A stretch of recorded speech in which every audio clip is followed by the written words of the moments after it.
scalar form of Coulomb's law between 2 point charges in air as well as in vacuum in the last class. Now we will discuss about the vector form of Coulomb's law. You write vector form of Coulomb's law. Vector form of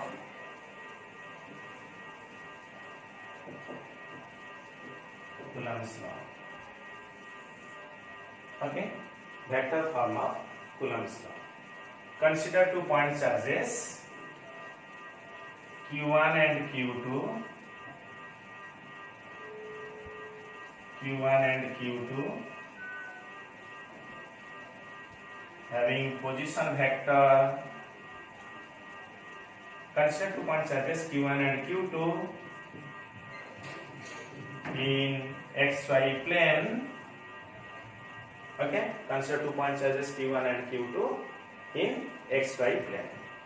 Let the position vector of Q1 is what? R1, and the position vector of Q2 is R2. Okay, let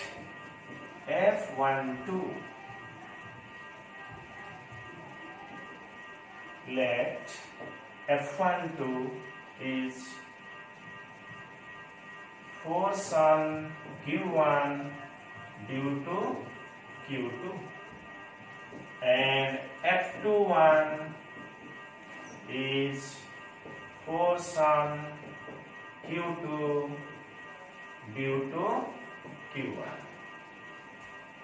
Say Q1 Q2 both are positive, the force will be repulsive. So this will be your what? F12, and this will be your F21. Clear? So what is the distance between Q1 and Q2? Okay, what is the distance between Q1 and Q2? You see, suppose this distance is R. Okay, and suppose this is your R. Suppose this is your R. Then what will happen? You see, applying vector algebra, triangles law.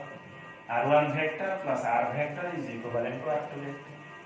According to triangles law, R1 vector and R vector are in same order, R2 is in opposite order. So you can write by using vector algebra, R1 plus R is equivalent to R2.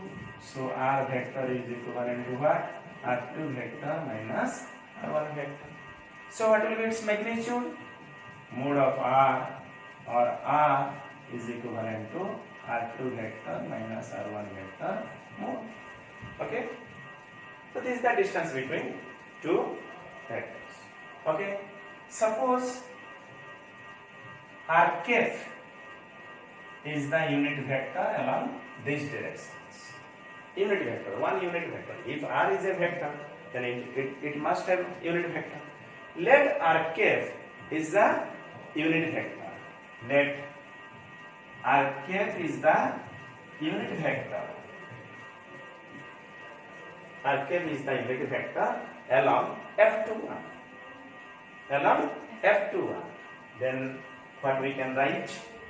You see, F12 vector is equivalent to what? 1 by 4 pi epsilon naught Q1 Q2 by R square. You see, F1 equal to 1 by 4 pi epsilon naught Q1 Q2 by R square minus R cap. And you see, F21 is equivalent to 1 by 4 pi epsilon naught Q1 Q2 by R square R cap, because R cap is the unit vector along the force F21. So F21 will be 1 by 4 pi epsilon naught Q1 Q2 by R square R cap. Or also you can write this 1 by 4 pi epsilon naught Q1 Q2 by R cube R vector. because since r cap is r vector by r, you follow me? R cap is r vector by r, so it becomes r cube and it is r vector. Okay. Similarly, you can write also this minus 1 by 4 pi epsilon naught q1 q2 by r cube r cap, you see.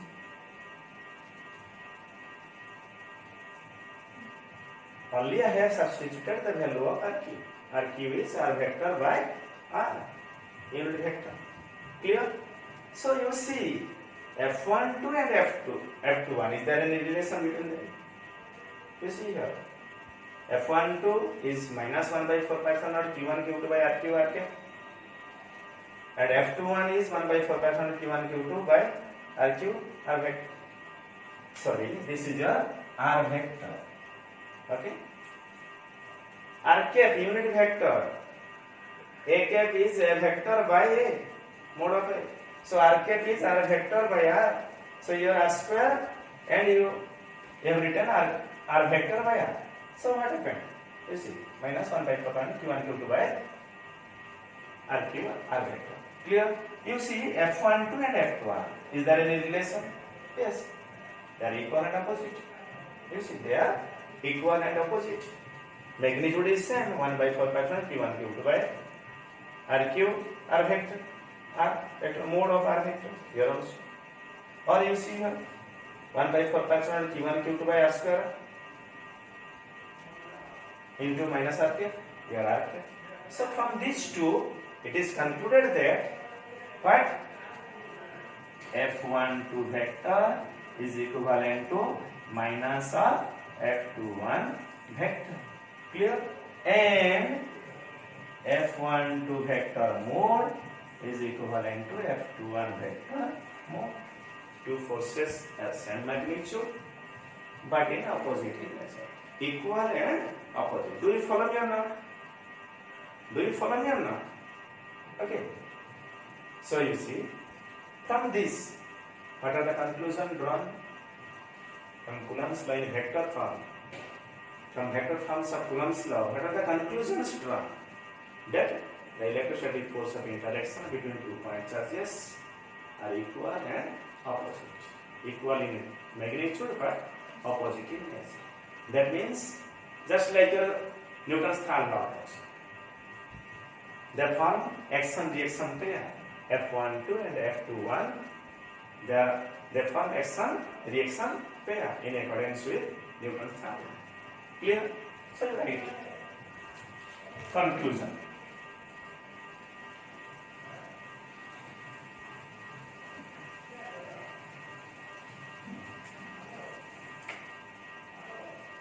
What are the conclusions drawn from vector form of Coulomb's law? You write. Conclusions. First conclusion is the electrostatic force of interaction between 2 point charges form action-reaction pair. That is, they are equal and opposite. F12 vector is equivalent to minus F21 vector, and F12 vector mode, F21 vector mode, both are same as per Newton's third law of motion. F12 and F21 form action-reaction pair and equal and opposite. Clear? And second conclusion, that F12 and F21, that is electrostatic force of interaction between 2 point charges or electric force, is central force. Electric force is a what? Central force. Electric force is a central force. That is, what is central force? That is, two forces act along the line joining two charges.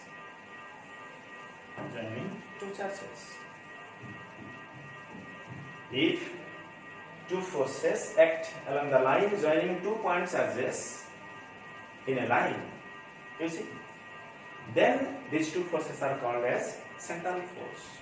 Just like gravitational force, that is also a central force. Okay, so you see, electric force is a central force, that is, two forces act along the line joining two charges. Okay, so this is your central force as well as equal and opposite.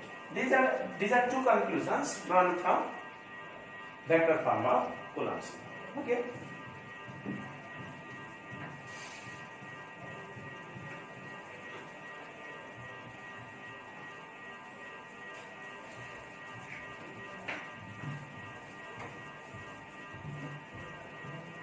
Then you write some notes. You see, if Q1 and Q2 greater than 0, if product of two charges Q1 and Q2 greater than 0, that means both are positive or both are negative, then the force will be what? Force will be repulsive. Clear? The force will be repulsive. If Q1 Q2 greater than 0, then the force will be repulsive. Q1 into Q2 greater than 0, when both the Q1 Q2 are positive or Q1 Q2 both are negative. Then if Q1 Q2 less than 0, that means one is positive, another is negative. Then what you will get? Then the force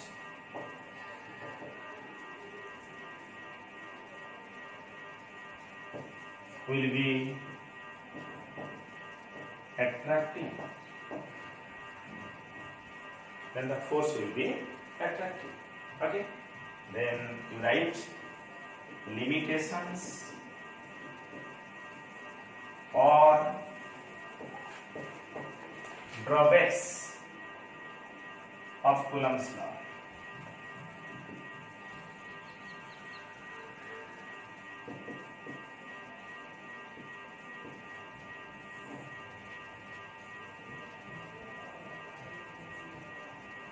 Limitations or drawbacks of what? Coulomb's law. First limitation is, it is only applicable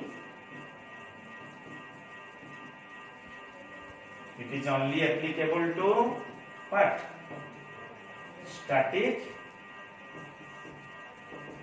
point charges. Static point charges. What is point charge? If the dimension of charge is very small in comparison to the distance of point of observations. Suppose this is a charged body. Okay, this is a charged body, and the point of observation is here. Is the distance of point of observation, which is much greater than that of the radius of the charged body. In that case, we can say that this charge is a point charge. Okay. For remote distance, for long distance, a charged body can be treated as point charge. Clear? So it is only applicable to static point charges. This is one limitations. You see, for large macroscopic body, Coulomb's law is not applicable, because in a macroscopic body, the distribution of charge may not be uniform. You see, for small sphere, Coulomb's law can be applicable. For small sphere, Coulomb's law can be applied. But for large sphere, Coulomb's law cannot be applicable, because if the sphere will be large, then there will be the non-uniformity distribution of charge on its surface. You see, for small sphere, this charge can be taken as concentrated at its center. For small sphere, the charge can be assumed to be concentrated at the center. But for large sphere, we cannot be assumed, because on large sphere, the distribution of charge may not be uniform. So total charge cannot be assumed to be concentrated at that center. So for the larger sphere, Coulomb's law is not applicable. Clear? Then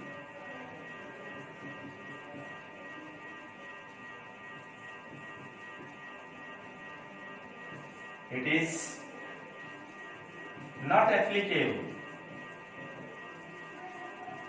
It is not applicable if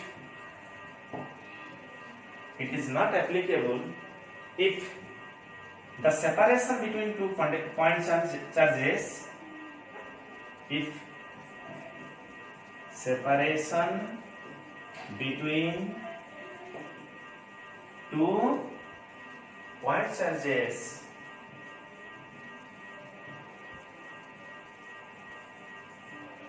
it is not applicable if separation between two point charges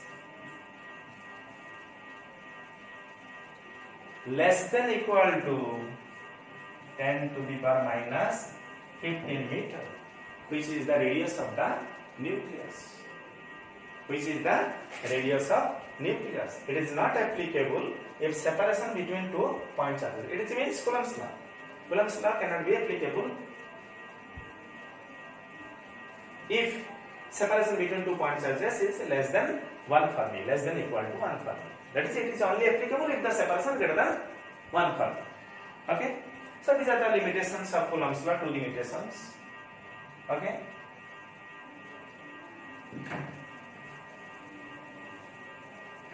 Actually, you see that Coulomb's law is analogous to Newton's law of gravitation, what you have read in first year.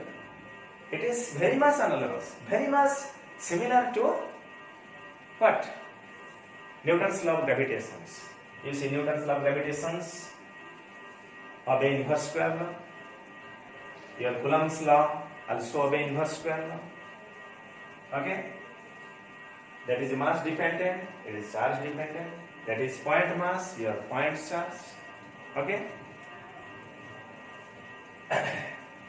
That is also central force, it is also central force. That is conservative, it is also conservative force.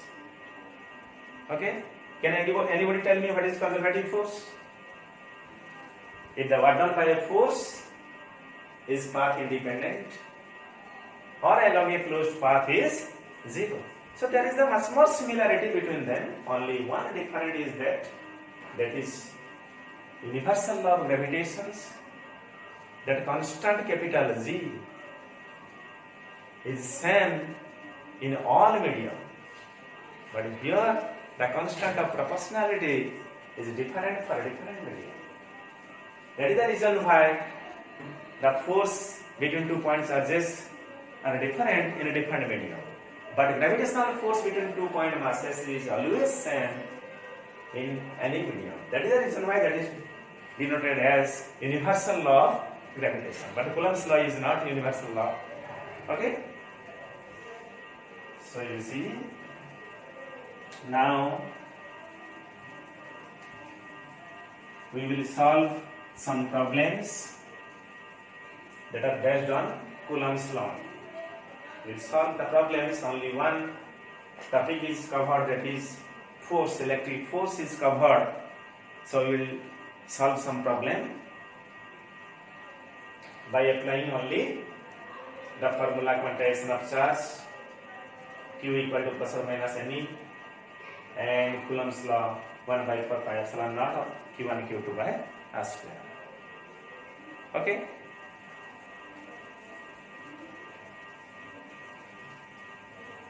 Okay, you see, before discussing the problem, you write another one thing, that is principle of superposition.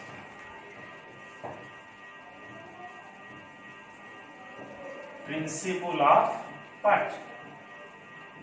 Superposition. Principle of superpositions. What is principle of superposition, you write?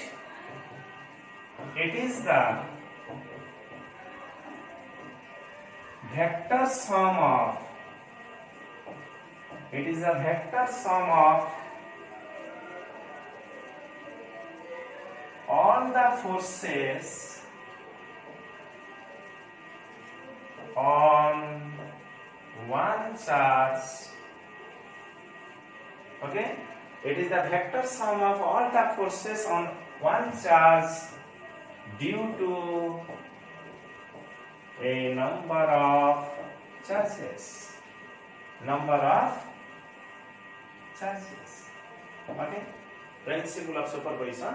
It is the vector sum of all the forces on one charge due to a number of charges. Okay, suppose you take one charge q here. Okay, and suppose this is q1 charge, this is q2, this is q3 charge, this is q4 charge, this is q5 charge, and so on. This is nth charge, point charge. All are point charges. Okay, so this distance is r1, r2, r3, r4, r5, rn. Okay, then what will the net force on charge q due to all the charges? We can write net force F on q due to all these charges as F1 vector, F2 vector, F3 vector, F4 vector, and so on. Okay. So it is the vector sum of all the forces on one charge due to a number of charges. So this is your principle of superposition. Okay? You see.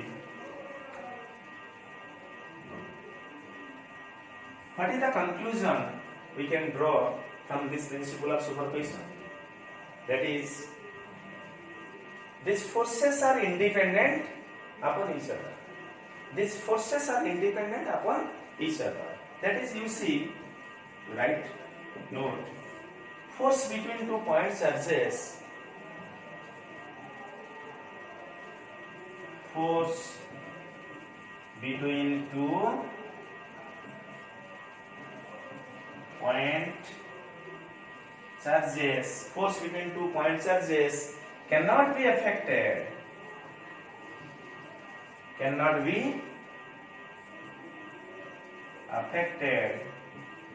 by the presence of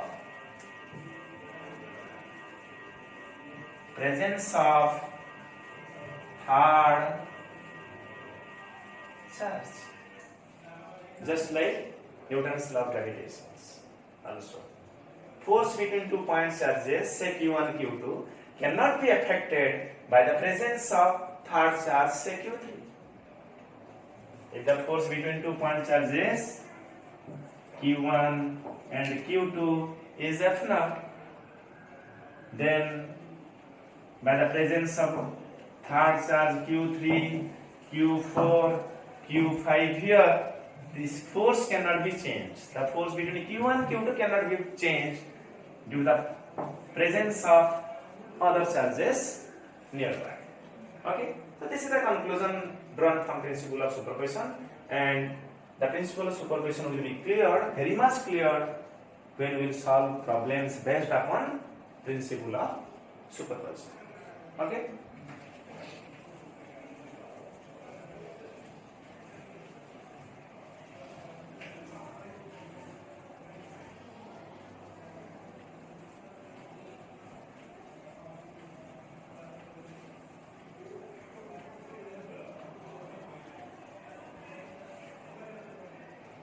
Okay, now you solve some problems.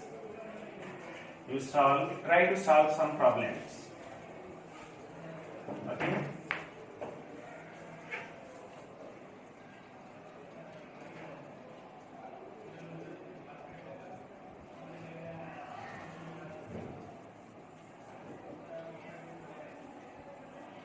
A comb is rubbed with dry hair. A comb is rubbed with dry hair and gains a charge of a comb is rubbed with dry hair and gains a charge of -3 microcoulomb. Gains a charge of what? -3 microcoulomb. Okay? Find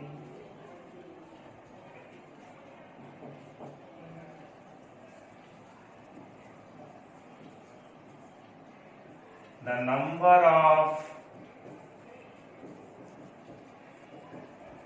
electrons gained by the comb, and also find the mass gained by the comb. You see, a comb is rubbed with dry hair and gains a charge of -3 microcoulomb.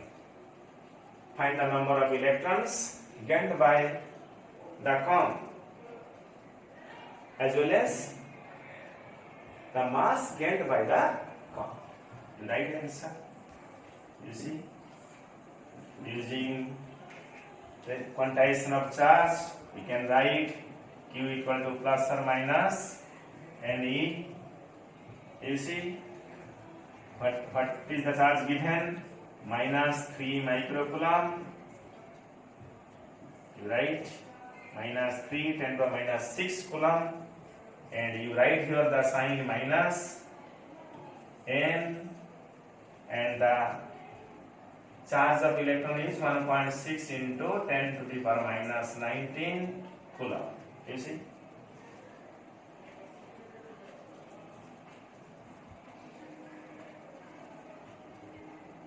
Then what you are getting, you see, n is 3 into 10 to the power -6 by what? 1.6 10 to the power 19. Okay, you see, 3 into 10 to the -6 by 1.6 into 10 to the power -19. Okay, so you see, 10 by 16 into 10 to the power 19 into 3 into 10 to the power -6. You see, 1.6. So it is 10 by 16. So what we can write? You see, 100 by 16 10 to the power 18 into 3 10 to the -6. You see, it is 6.25 into 10 to the power 18 into 3 into 10 to the power -6. So what you are getting, you see, 3, you see, it is 18.75 into 10 to the power what? 12. Yes. Do you follow me or not? 18.75 into 10 to the power 12. This much number of electrons should be gained by the comb to acquire a charge of what? -3 microcoulomb. Better you can write, you see. Previously we have solved one problem. Number of electron transfers by a body to gain 1 coulomb of charge is 6.25 into 10 to the power 18. 6.25 into 10 to the power 18. So for 1 coulomb, it 6.25 into 10 to the power 18. For this much of coulomb, just you multiply. So you see, 6.25 into 18 into 3 into 10 to the -6. So you are getting 18.75 into 10 to the power 12 electrons gained by the comb. You see. Then what will the answer for second bit? You see, mass of electron is how much? 9.1 into 10 to the power -31 kg. Okay, so mass gained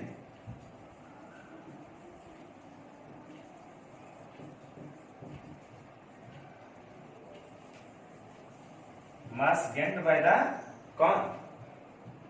Mass gained by the cone is n into m, me, number of electrons gained by the cone into mass of each electron. Okay, this amount of mass is gained by. So, what is the n is how much? 18.75 into 10 to the power 12 into 9.1 into 10 to the power minus 31 kg. You see. Then what you are getting, you see?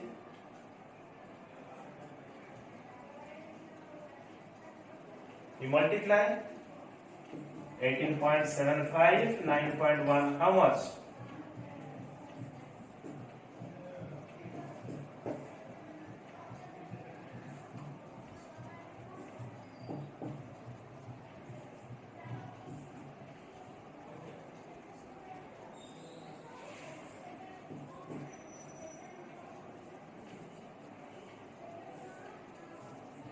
You see? Perhaps this much?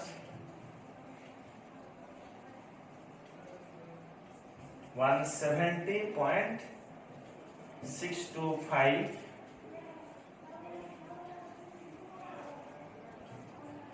into what?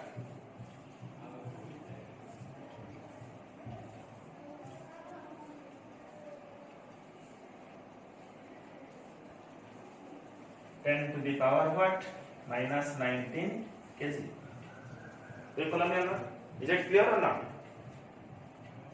170.625 into 10 to the power minus 19 kg. This much of mass gained by cone, and this amount of mass is lost by dry air. Okay. So during the process of charging, mass is changing. Okay, so this is the problem based upon what? Quantization of charge.